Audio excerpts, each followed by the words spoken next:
Your gut says Miami is going to win, and you should take the over. Your gut also said your NFT selfies would only go up in value. They didn't. But your head is on SportsGrid and knows the QB is in concussion protocol. The backup has a 45 QBR against the zone coverage. The New York D has the most sacks in the league. So yeah, trust your head.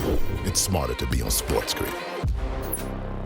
There is going to be an energy to game time decisions that you will feel night in and night out. We're going to go through every single thing, and I've got a great team behind me that's going to help me get the job done. I want this to be the place that people come to. We are going to hit every single one of those markets that you need to know about. There is not going to be a better place, I promise you, than Game Time Decisions. We will have everything at our disposal, and we will use that to our advantage. I'm Kevin Walsh. Tune into Game Time Decisions from 6 to 8 p.m. Eastern on SportsGrid.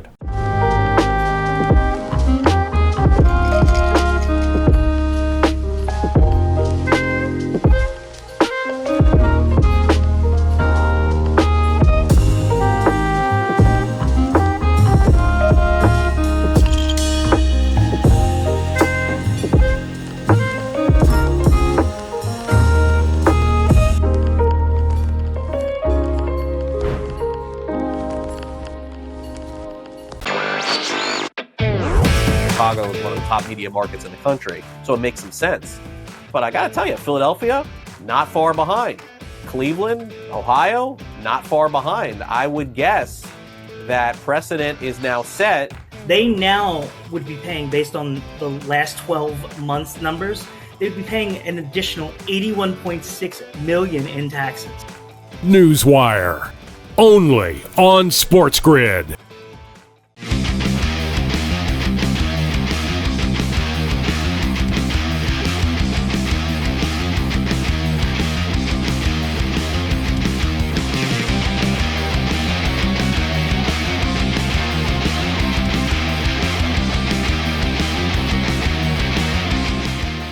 Welcome to an all-new episode of Bare Knuckle Fighting's main event here on SportsGrid. I'm Brian Ciano. Thank you so much for joining us. As we take our weekly look at everything going on in the world of the Bare Knuckle Fighting Championships, we had another card.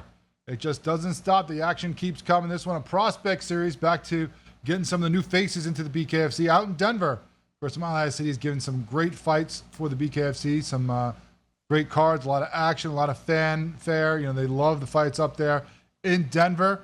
And it certainly didn't disappoint. You know, we came in here and talked about that Mexico card last week where there was a lot of decisions.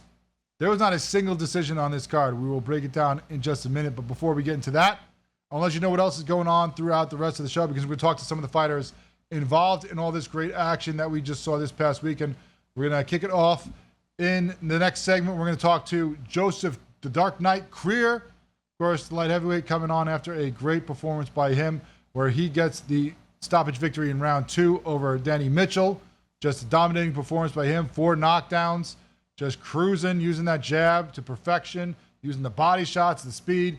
Did it all, did what he needed to do to get a second victory in the BKFC. Now 2-1 is the Dark Knight. We will talk to him coming up next. Later on, we will talk to the CWB. Zeb Vincent, the middleweight, of course, started at a bigger fighter, cruiserweight, heavyweight, now down to middleweight. Second win in a row for him now since he's dropped down. A great performance by him, as well as he ends Casey Moses' debut for the BKFC by TKO after the 3rd round. As you know, Moses' face looked really beat up. We'll talk about that one as well. But talk to him about what he expected, how he's feeling after the fight, because he took some good shots, never went down. But some shots that you and me would have been on the mat about 4 or 5 times from, just walked right through them and just kept doing what he needed to do to cruise to a big victory for himself. And then we'll finish it up talking to crazy Christina Chris, the strawweight. We talked last week about how her fight with Cassie Ra was probably a loser leave town fight after they both had not found success in the BKFC early on after a couple fights. She gets the victory, so we know that she will definitely be around again.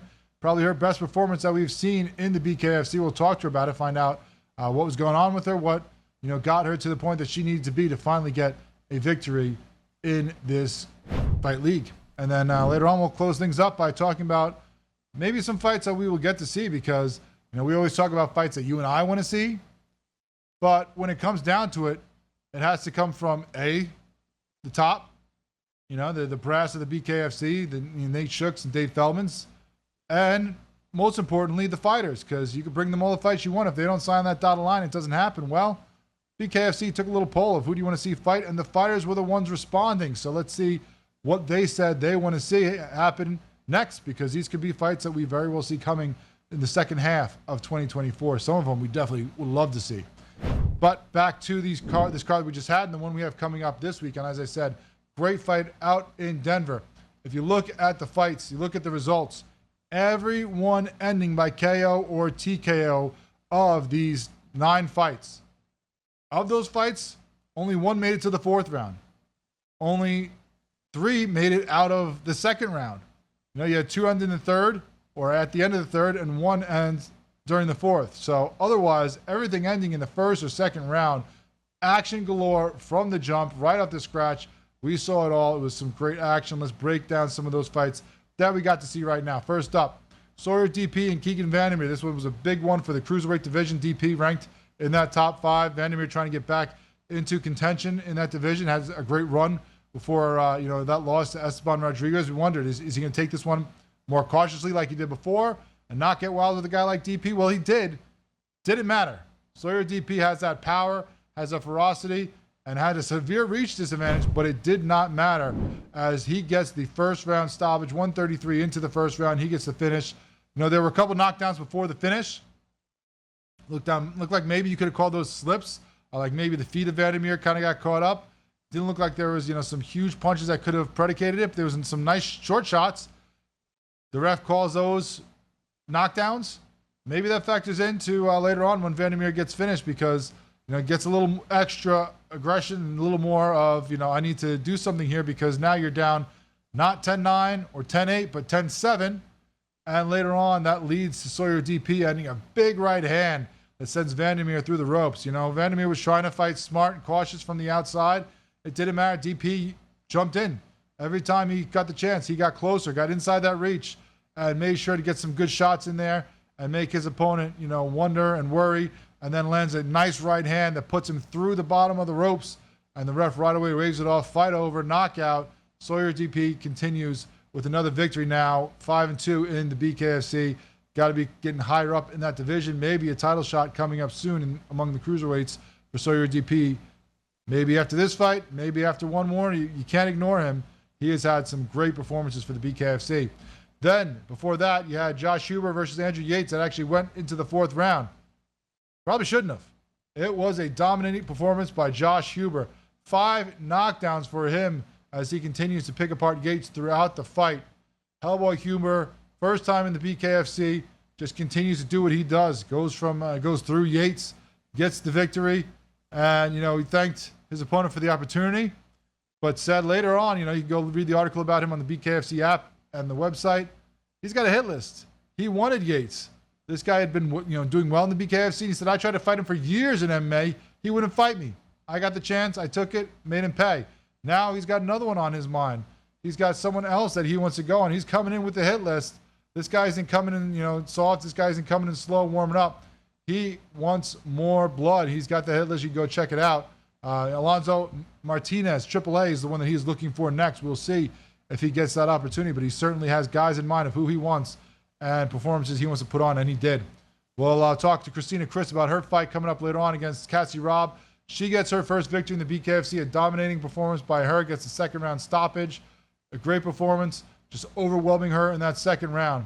You also had Dylan Schultz get a great knockout 30 seconds in against Roberto Armas. You had some great performances by Figueroa, 2nd round stoppage there. You got Finley with a TKO in the 3rd round. Vincent with a 3rd round TKO at the end of the 3rd round. We'll talk to him about that against Moses. Moses was game to keep going, but his face was not, and the doctor said so. And then Creer, who we'll talk to next, with a 2nd round TKO against Mitchell. Just tons of great action throughout this card. It was an awesome fight night in Denver. And we'll get hopefully another one coming up, Prospect Series this weekend over in the UK, as we get Newcastle getting some fight action here with a great Prospect Series card. Going to be a headline there as the heavyweights between Tabakov and Venus.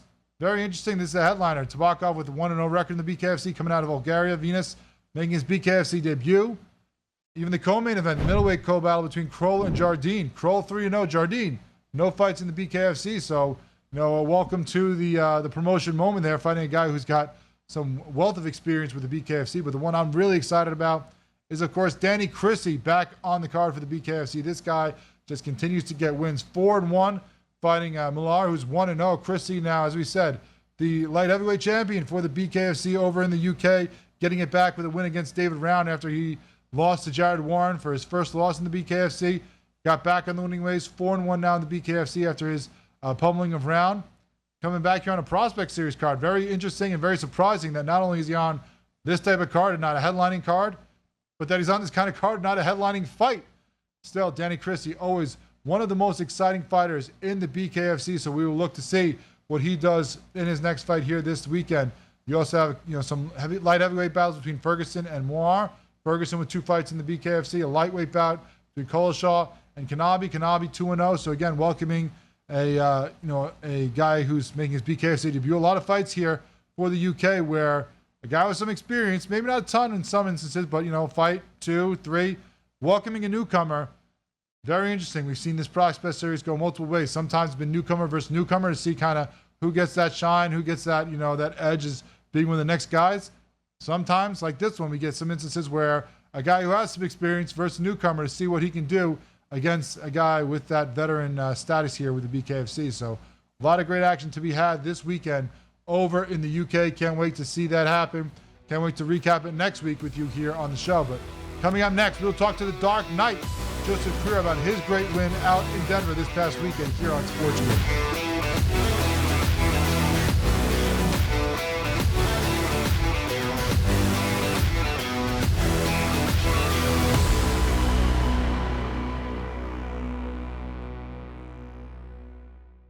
Anyone that's been to a sporting event, the atmosphere before a game, I think Game Time Decisions has that same exact atmosphere. This is our arena.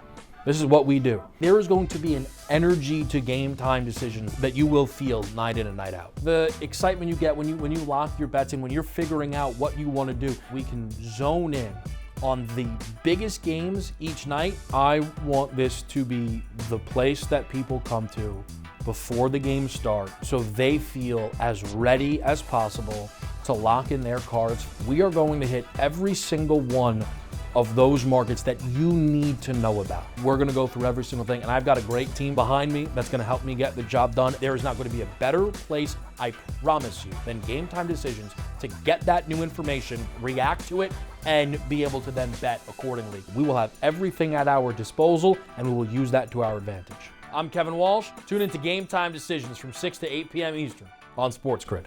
SportsGrid, your 24/7 sports wagering network. Fantasy sports today. Be a guy that's really useful in your fantasy rotation? I think the answer is yes. Game Time Decisions. And guess what? I'm going to lose the bet because he's injured again. Betting above the rim. He's got a broke J. That's all there is to it. He's got no confidence in that jump shot. My thing that you've always heard me say on the network is you're either winning or you're rebuilding. In-game live all access. Wondering when that was going to happen, and the answer is it just did. Sometimes you think the bigger guy will have the advantage.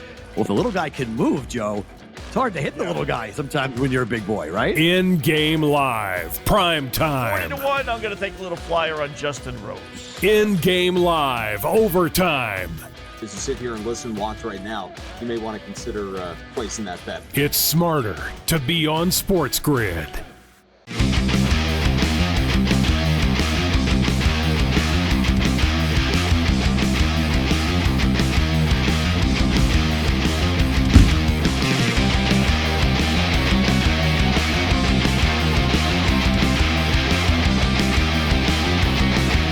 Welcome back into Bare Knuckle Fighting main event here on SportsGrid. We had a great Prospect Series card this past weekend out in Denver. One of the guys who put on a great performance, continues to make a name for himself in the BKFC, is the Dark Knight, Joseph Creer, and we bring him on right now. Joseph, thanks so much for joining us. Appreciate your time. Great fight for you against Mitchell this past weekend. Now 2-1 the BKFC. I want to break down the fight with you first, and we'll talk a little bit about some other stuff outside the square circle there. But, it seemed right off the scratch today. You're quicker. You're using the body work early, but even every time you got in there, he really didn't even have, the ability to counter you before you were back out there. He was missing left and right. Did you know that the speed was going to be so much in your favor and that you're going to be able to get in and out and get those shots off before you had to sustain any damage yourself?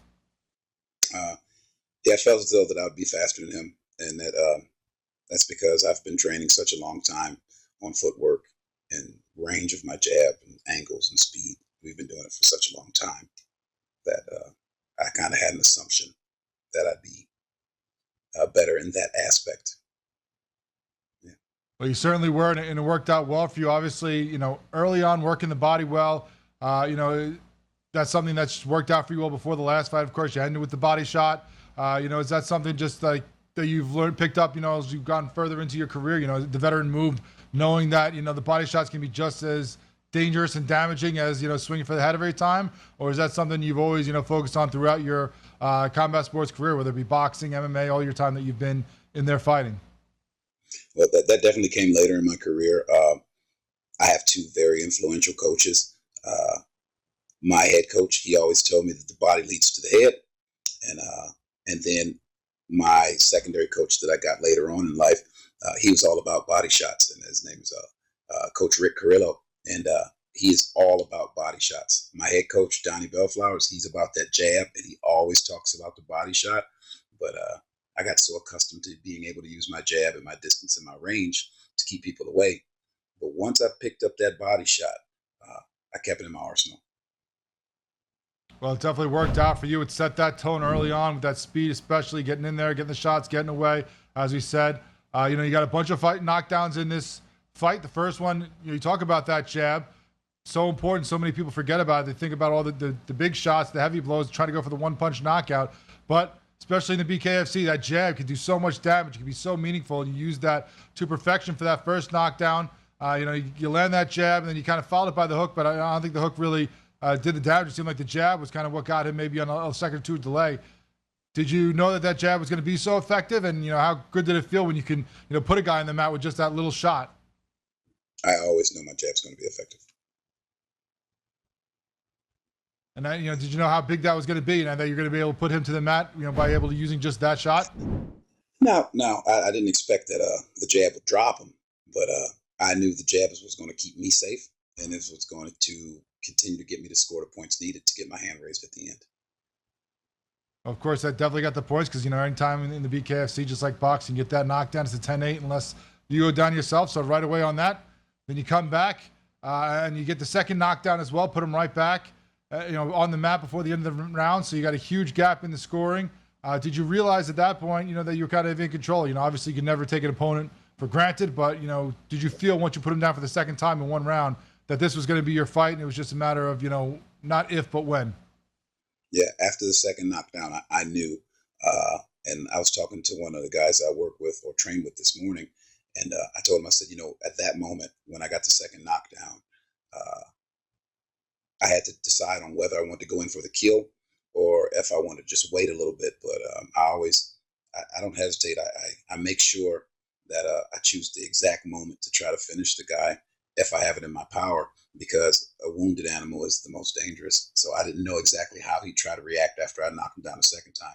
So I went back to trying to keep my distance using my jab and attacking the body more because it'd keep me safe because I'd be at the longer range. And, it seemed to change the fight too. Not that it was, as not one-sided, but you were in control pretty much from the beginning, it seemed like, with those body shots and that speed. But after that second knockdown, it seemed like you went a lot more into the defensive, a lot more into backing up and just trying to counter whatever you did. And, really it seemed like you opened things up even more for you as you came into that second round. Yeah, absolutely.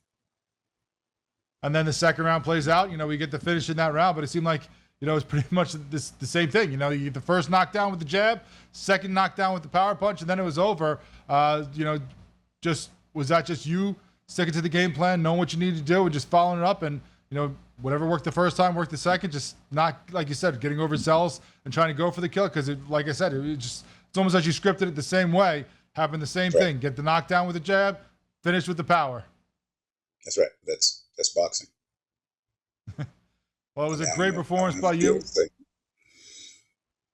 A great win for you. Another win, in your belt now with the BKFC. You talked about how you knew you'd have the speed advantage, but, you just seem to have the advantage overall in everything, because obviously when, guys throw a bunch of punches, you can see the stats and, you see the numbers as they come up. I mean, you landed more than half of your punches. So even just the speed and the opportunities that you found kept it almost impossible for him to have any defense, because just about at least half the punches you threw, even more than half the punches, were landing and scoring points like you talked about in the beginning of this. Absolutely. I don't know. That's kind of frustrating when I look at the details on the BKFC website. It says that I do have a low punch frequency, but I do have a higher accuracy, and I'm not necessarily going to change how I go about doing things. I prefer accuracy over volume every time, especially when speed and accuracy create the opportunity to knock an opponent out.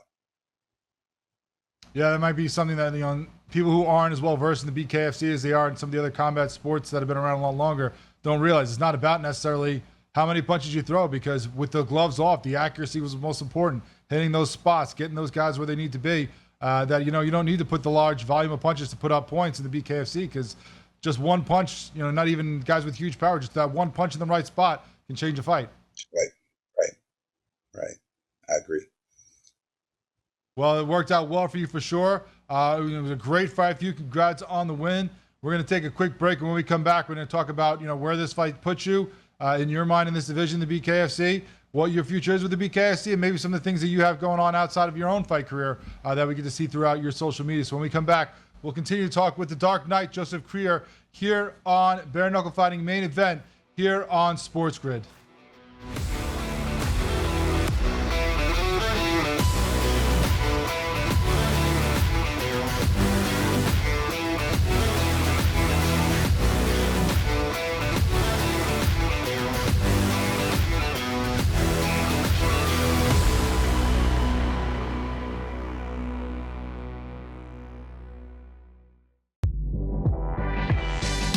The Warriors learn some of that split action that they run offensively and bring it to your own team.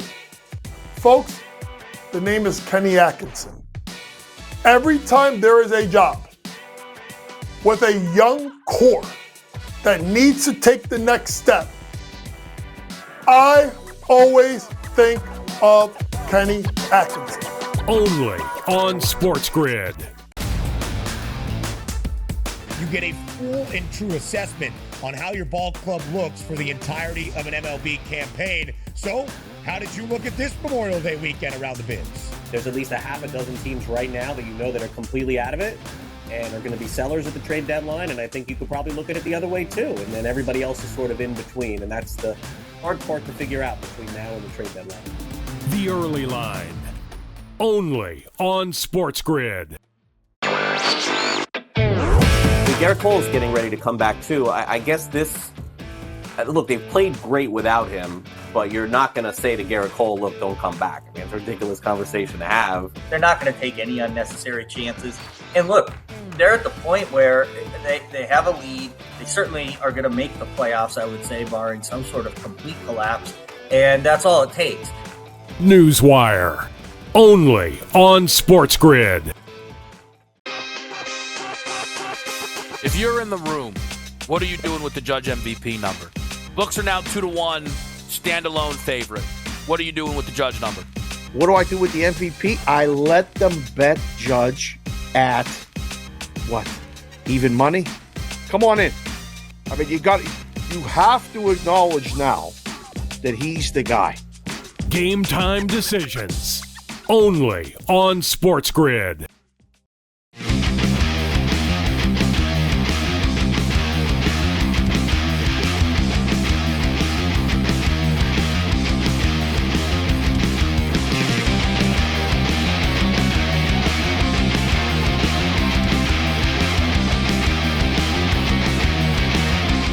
Welcome back to Bare Knuckle Fighting Main Event here on Sports, because we continue to recap this great card that we had in Denver. The Prospect Series was in full force out there in the Mile High City, and a guy who continued to make a name for himself in the BKFC, of course, the Dark Knight, Joseph Krier, back with us here on SportsGrid. And Joseph, it was a great fight for you. They had a great article about you on the BKFC website and the app afterwards, talking about the fight. And now after this fight, you sit at 2-1, and you've gotten better and better. The 3 fights that we've seen you, this is the second fight in a row that they gave you a debut guy. Is this a situation now that you've shown that what you've shown, you can go to the brass and say, listen, I want to prove myself. I want to prove that I'm one of the best in this sport and in this division. Like, give me one of these vets. Let me show you what I can do. Or does it not matter to you who's in front of you and just get the win, and that's going to prove your medal either way? It really doesn't matter who they give me. I take every fight, every opponent that they've ever offered me, I've accepted. Some fights have fallen through, but I'm not going to shy away from any opponent that's been offered. Like I said, I'm way past that at my age. If you put me in there with somebody, I'm going to fight them. It doesn't matter. Yeah, and you talk about in the article as well that, I don't know if this, we'll find out from you, there's something that came with, your experience in the game as well, or is it something that you've always been where you said that you think actually you might be further in your career, except that, you're not one of these guys that runs his mouth. You're not one of these guys that's going to call out, throw people's names out there and just talk trash, trying to get the big fight, trying to get the big name, to climb the ladder and maybe skip some people in front of you just by getting the bad blood in there. Is that something that's always been, or is that when you're a younger fighter, is that something that you would do and just decide, what, later on it's just not worth it? I mean, I've never done that because it's not important. Well, I guess it'll be important to some people, but if I go out there and I show you guys what I can do, then hopefully, God willing, you guys will give me an opportunity that I want. And everybody's ultimate goal, if they're a fighter, should be to be the champion of the world. And I'm going to do what I need to do in order to get there. And I don't have to be an about it. I don't have to talk about people. I just go in there and I'll prove it. And that's what I plan on doing. Well, you continue to prove it. You continue to, put your name out there as one of the toughest guys in this sport. You said that, you want a shot at the belt. You want to be a champion. That's always the ultimate goal. In your mind, as you sit here after the fight, after a couple of days and digest things, where do you think the path leads? Do you think that maybe one more fight and you deserve the title shot? Do you think it might take a couple? What, in your perfect world, do you think is a scenario to get you to that ultimate goal of chasing that gold? Well, me personally, I don't really know. I don't know what it is that the BKFC is looking for specifically. I don't know. I've had this conversation with my coach. I don't know if they're looking for something different out of me, like if they want me to go out there and bang with these guys, because it's something I'm never going to do. I feel as though I can use my mind to figure out the path of least resistance to beat the opponent. Like I am fundamental at best at the highest level. And the only thing that I'm going to risk is, everybody that steps in that squared circle risks their life, limb, and eyesight. But the only thing I'm going to really risk in bare knuckle fighting is my knuckles. And I'm always going to try to be as clean as possible and as safe as possible. And, I'm not going out there saying, I'm trying to kill my opponent. It doesn't matter to me. I'm going to beat you. And I'm going to use every opponent as a stepping stone or as just a step that I have to take to get to the highest level, so I can get an opportunity to fight those opponents that are necessary in order for me to get an opportunity at the belt. Well, you're doing a great job of that so far. And, you talk about your coaches, how important they are to you. Tell us about, all over your social media, you talk about your teammates, you talk about fighters that you're working with and training and, helping in their career. How much joy does that bring to you? Is as much as, your wins in your fighting career? And, how important is it to you to nurture that next generation? And if we got a second, tell us about this mini documentary you have that you're involved in as well. So the next generation, they're very important to me as a coach, trainer, and gym owner, because they reflect the good works that I've put forth in my career.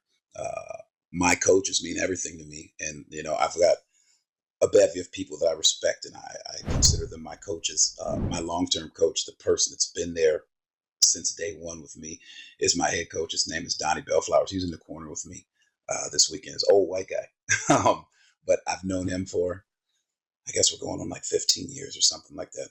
And then I have a secondary coach. His name is Coach Rick. He runs a gym here in Columbus, and like I said, he's the one responsible for my body shots. And there's another great job by them in getting you to where you have been, and great job by you in this fight. Thank you so much. Dark Knight, Joseph Freer here with us on SportsGrid. Thank you.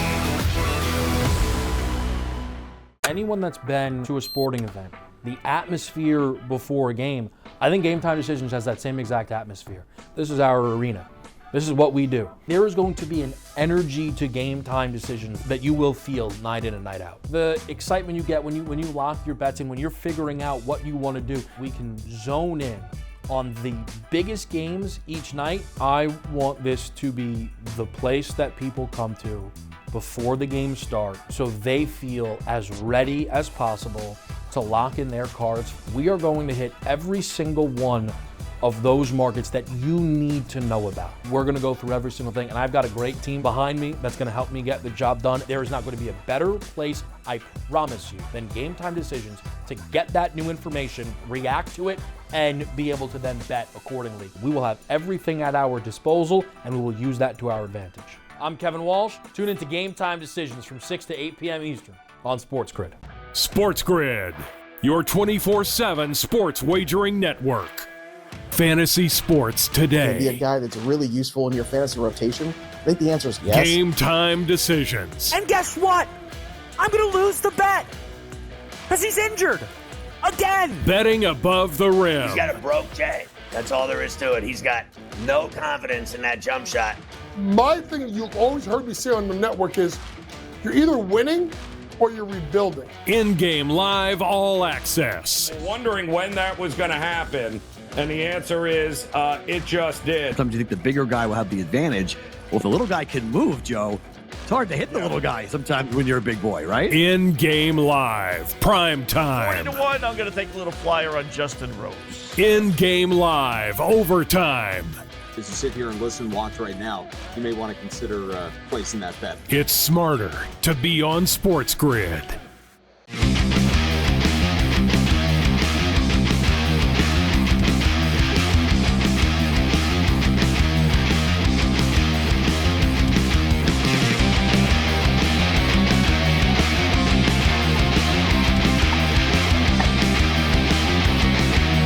Welcome back to the Bare Knuckle Fighting main event here on SportsGrid as we continue to look at this great card up in Denver. The Mile High City, the Prospect Series was up there again. Always great fans and great fights up there in Denver. It did not disappoint in any regard. All finishes, and one of those guys who got one of those finishes is the CWB, Zeb Vincent, here on with us now here on SportsGrid. Zeb, thank you so much for joining us. Great win over Casey Moses there.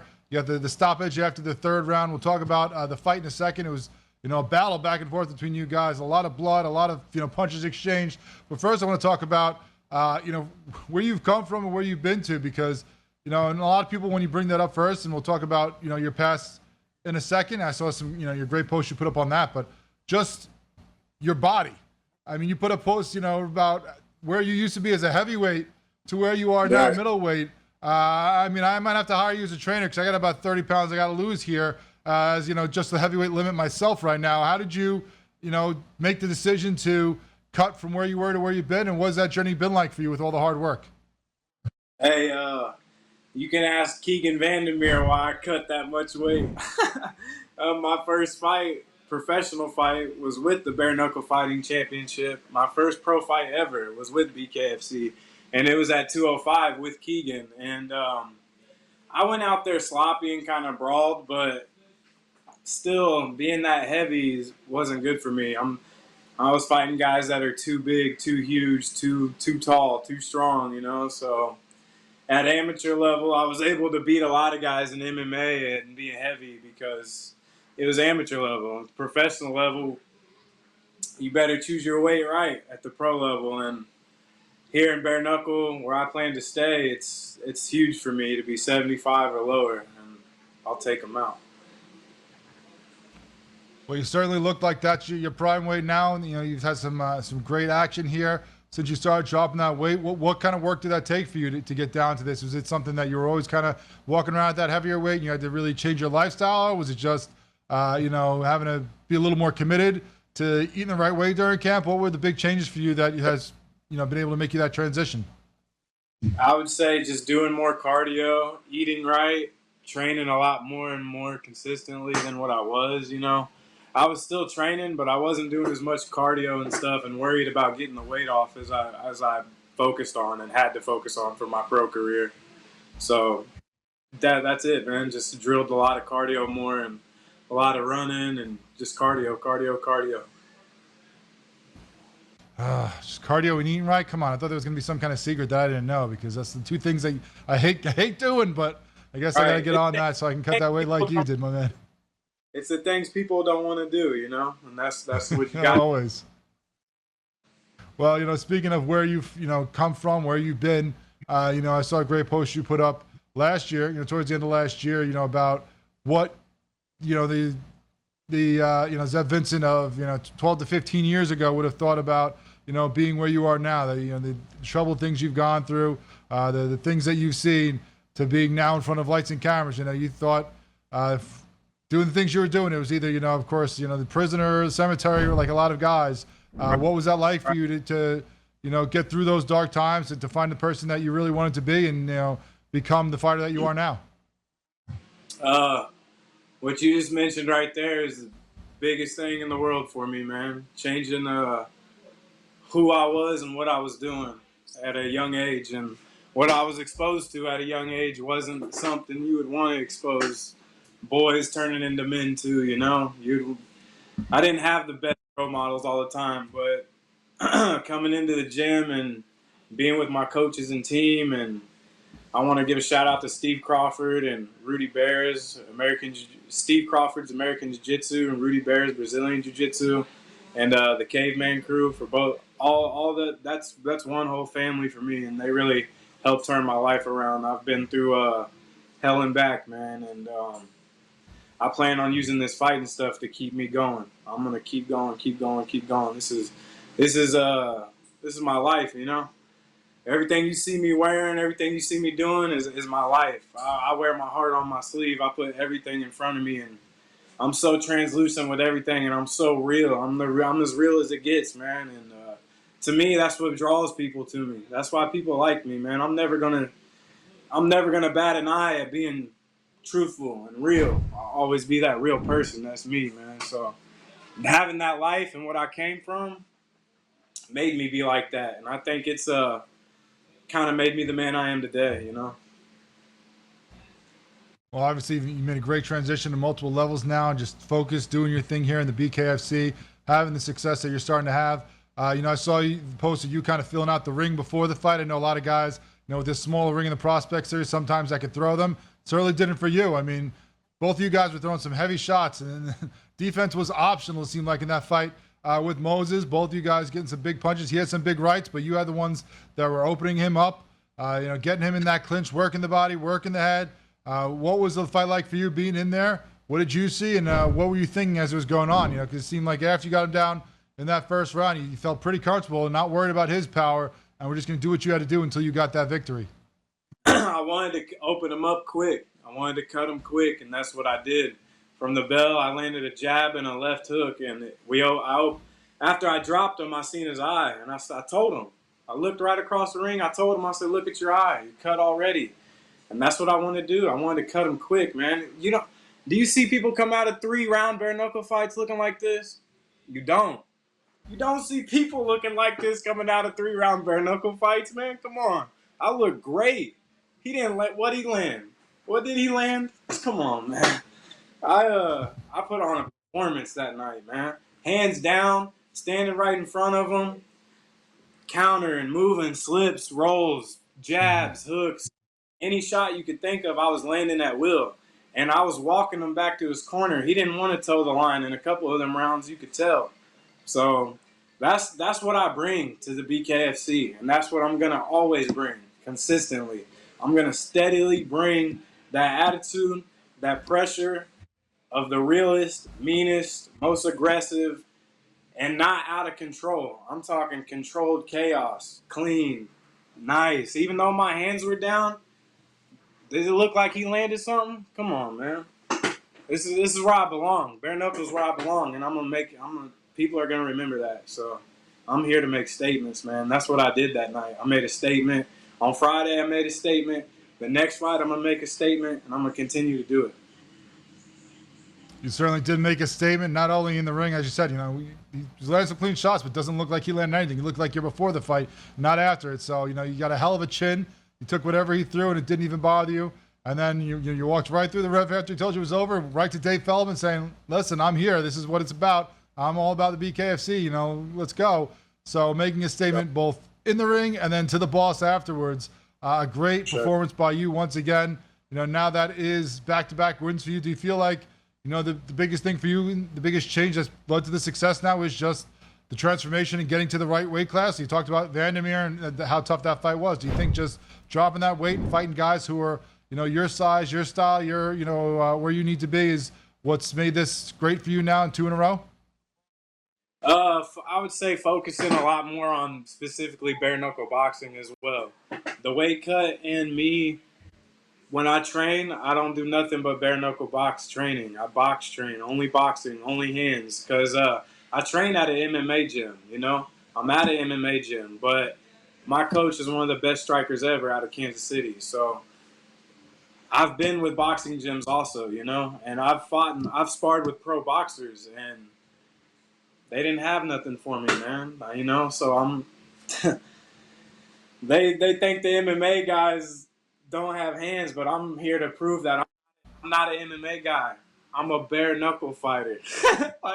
That's what I am. I am a bare knuckle fighter. That's what I am. That's what I have been. So I'm gonna continue to be that, man. BKFC, bare knuckles. My hands are good to go. A couple scrapes, couple cuts, but we good. I'm ready to. You're certainly proven this is where you belong. This is the division you belong, and this is the career you need to have. Great job this past weekend, Zed. Thanks so much for joining us. We look forward to seeing you back in there again soon. Thank you, guys.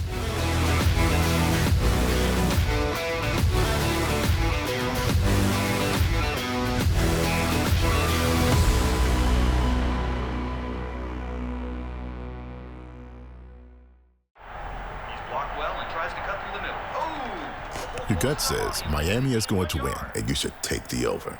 Your gut also said your NFT selfies would only go up in value. They didn't. But your head is on SportsGrid and knows the QB is in concussion protocol. The backup has a 45 QBR against the zone coverage. The New York D has the most sacks in the league.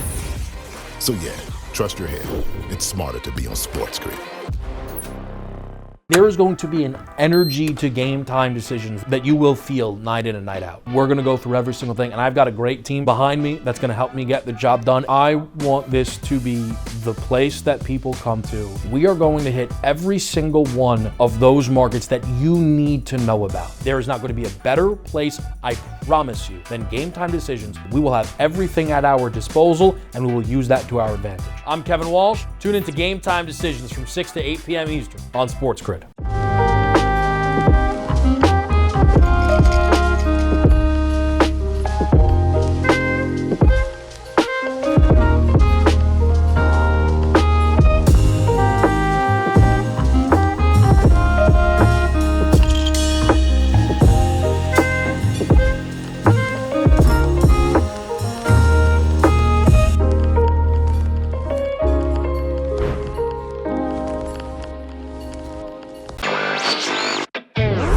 Chicago is one of the top media markets in the country, so it makes some sense.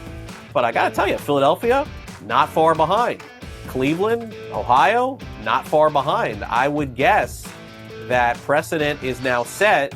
They now would be paying, based on the last 12 months numbers, they'd be paying an additional $81.6 million in taxes.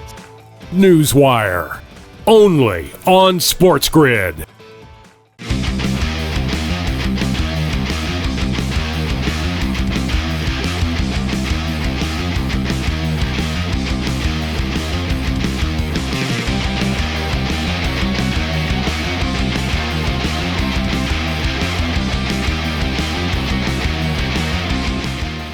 Welcome back into Bare Knuckle Fighting main event here on SportsGrid. Now we continue to talk about this great fight. And someone who had an awesome performance and really needed that one. It's a great win for her. Was Crazy Christina Chris coming on with us right now, joining the show. Christina, thanks so much for your time.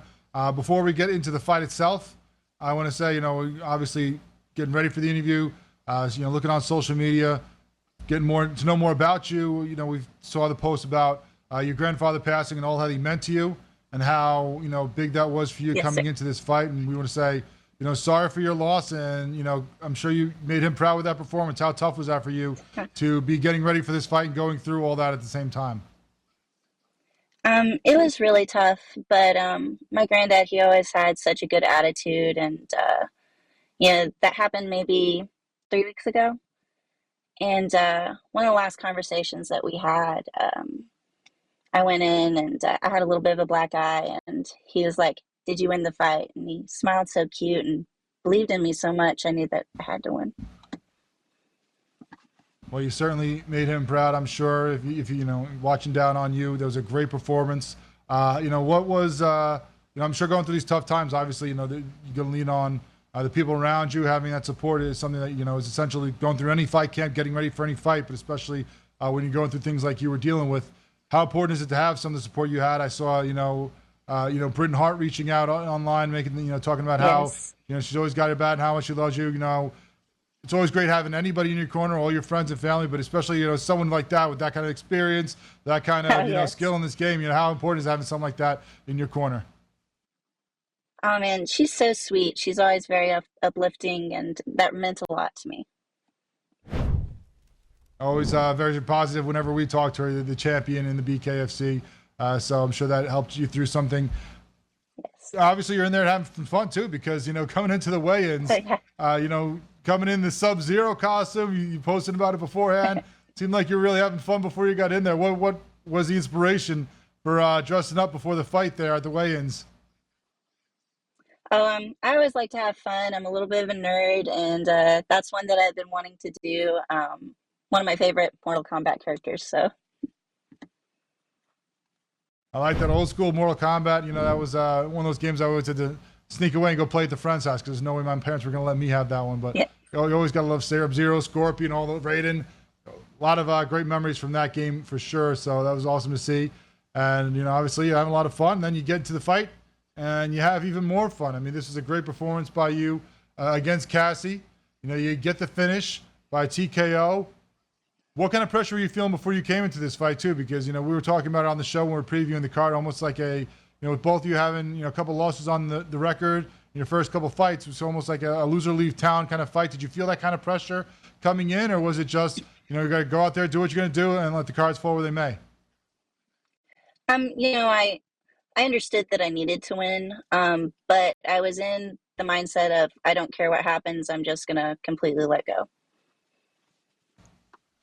Well, you certainly came out there with a great performance. Right off the get-go, it seemed like she was going to come off the line a lot more aggressive. She came off, aggressive. You guys had a quick little, clash up there. You both threw some punches, and it seemed like after that, it was a lot more of her backing up and playing counter and defensive. What was that first, matchup with you guys off the stripes there like?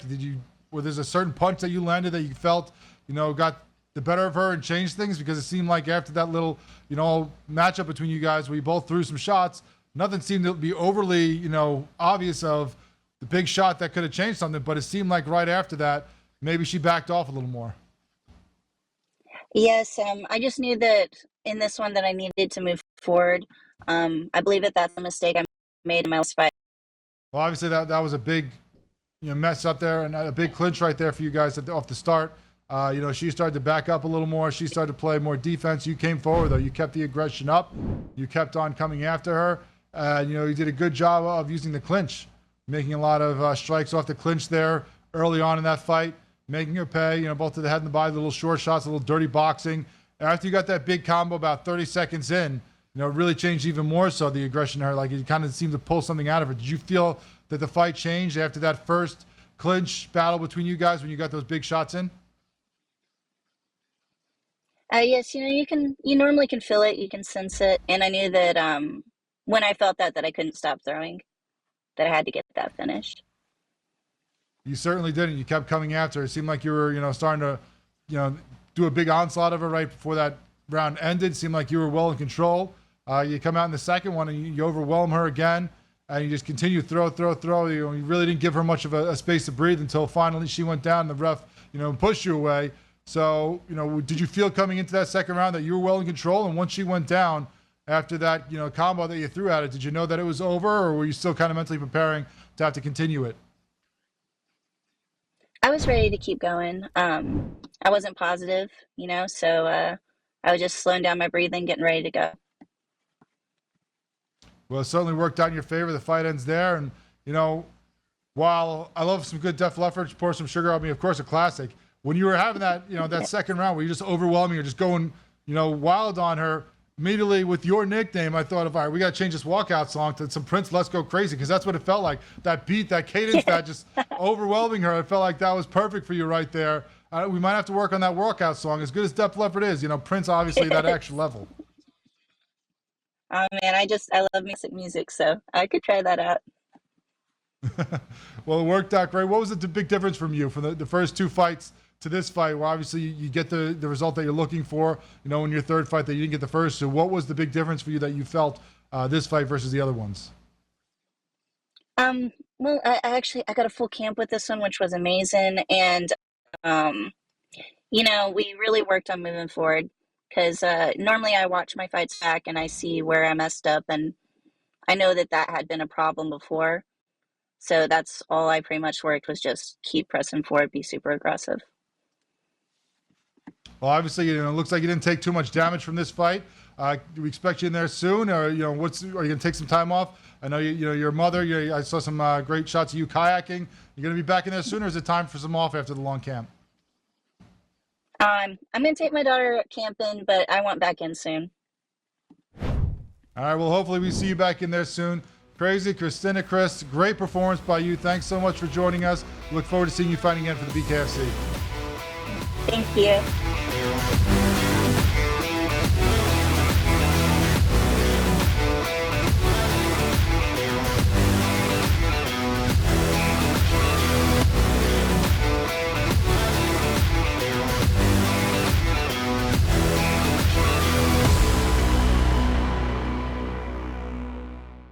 SportsGrid, your 24/7 sports wagering network. Fantasy sports today. Be a guy that's really useful in your fantasy rotation? I think the answer is yes. Game time decisions. And guess what? I'm going to lose the bet because he's injured again. Betting above the rim. He's got a broke J. That's all there is to it. He's got no confidence in that jump shot. My thing you've always heard me say on the network is you're either winning or you're rebuilding. In-game live all access. Wondering when that was going to happen, and the answer is it just did. Sometimes you think the bigger guy will have the advantage.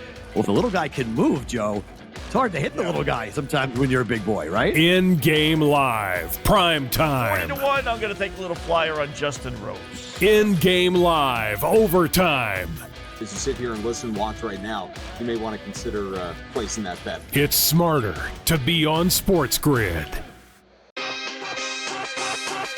If you're in the room, what are you doing with the Judge MVP number? Books are now 2-1, standalone favorite. What are you doing with the Judge number?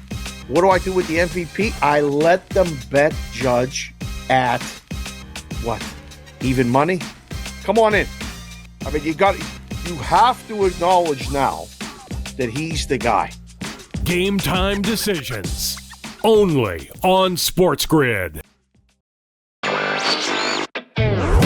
Garrett Cole is getting ready to come back too. I guess look, they've played great without him, but you're not going to say to Garrett Cole, look, don't come back. I mean, it's a ridiculous conversation to have. They're not going to take any unnecessary chances. And look, they're at the point where they have a lead. They certainly are going to make the playoffs, I would say, barring some sort of complete collapse. And that's all it takes. Newswire. Only on SportsGrid.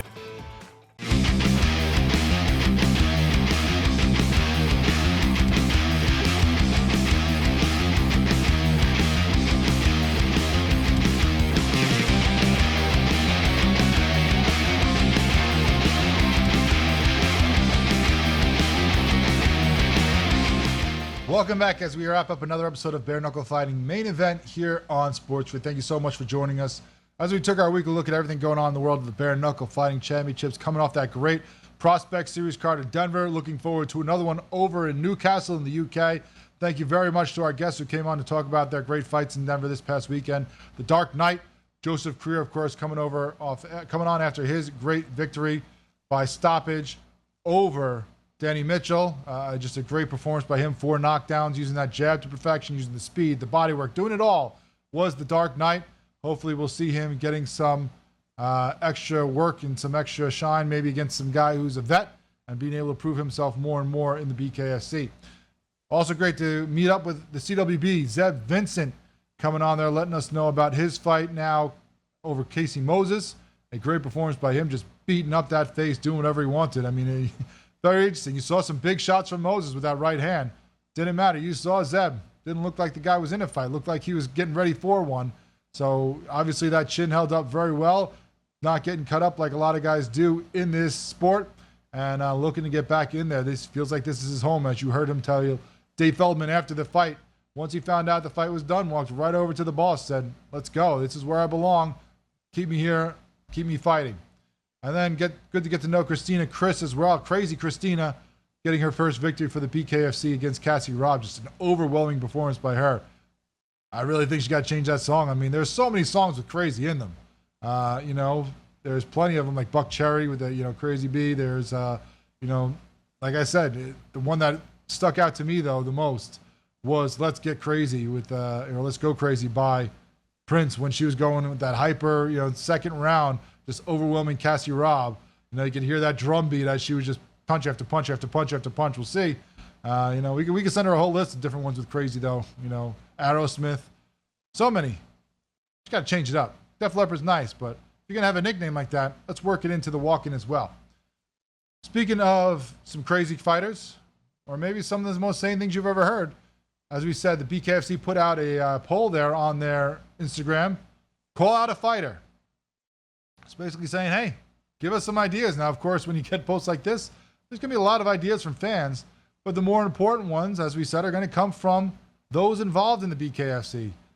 And then the fighters answered in droves, big time, right away. Of course, a guy who's always involved on the social media side of things is Platinum Mike Perry, the king of violence, and was one of the first to answer, saying, he's got a big list there, his wish list, going against Bivol, you call out Cattle Plant, Benavidez, Arthur Biev, Gervonta Davis, Johnny Bones Jones, Conor McGregor, just throwing out any big name in combat sports that he could think of, because, of course, he wants those, those views, those people that are going to come on for social media, have a lot of fans, get him that bigger check for, possible pay-per-view. Those are probably a lot more wish lists than actual lists, but, of course, later on, the guy who I've been calling for him to fight, that I'm sure a lot of people want to see him fight, that he seems to not want to fight, got in the mix as well with Dave Redneck Mundell saying, let's go, come on, stop avoiding me. You also had Mick Terrell, the champion heavyweight, getting involved, calling out the real Mark Hunt. Of course, the great striker from the UFC. We'll see. That could be an interesting matchup, although he's pretty much set to fight a former UFC striker and badass in Big Ben Rothwell. So we'll see. Maybe that's a good backup plan. If Ben can't come through, if something happens, let's get the Mark Hunt in there with him. That'd be awesome. You also had Roddy Beck Rawlings get involved, calling out Paige Van Zandt. Now, we just saw PVZ fight glove boxing for the first time. Had a little bit of an issue there, a little bit of a struggle as she fought, the former influencer Elle Bridges. She has a belt in that Misfit promotion, but has fought just, influencers and social media stars and TV stars. It's the first time she fought a real fighter, and Paige Van Zandt, split decision draw. Interesting scoring. One went for, Paige Van Zandt's opponent. One went for her. One went for draw. She got dropped in the first round with the big rod as well. So she's always said for years and years she's not done with the BKFC. That would be a good, interesting matchup. Her and Beck Rawlings, of course, both of them former UFC fighters. You had Let Me Bang Lane calling out Mike Perry. We've seen that already. Lane came on at the end of that fight. If there were another round or two, maybe he takes it, but I don't know if we're going to run that one back yet. You probably needed a couple more wins from Let Me Bang Lane to even be in that kind of conversation. Jean Masson Wong calling out the Misfit. That's one. She's in the top of those rankings. The Misfit, unfortunately, had that fight against Heather Hardy fall apart. We'd love to see those two get together. Taylor Starling calling out Britton Hart after finally getting back in the winning ways. And Britton Hart seemed to oblige. She said, let's go. I want someone who's busy. I want someone who's exciting. She said, I'm game, Taylor Starling. So maybe that's one we see the matchmakers put together as both fighters agree. But you can continue and scroll down and see all the fighters that the other fighters want to fight. Let's see if some of those come to fruition. Thanks so much for joining us. We recap Newcastle next week here on SportsGrid.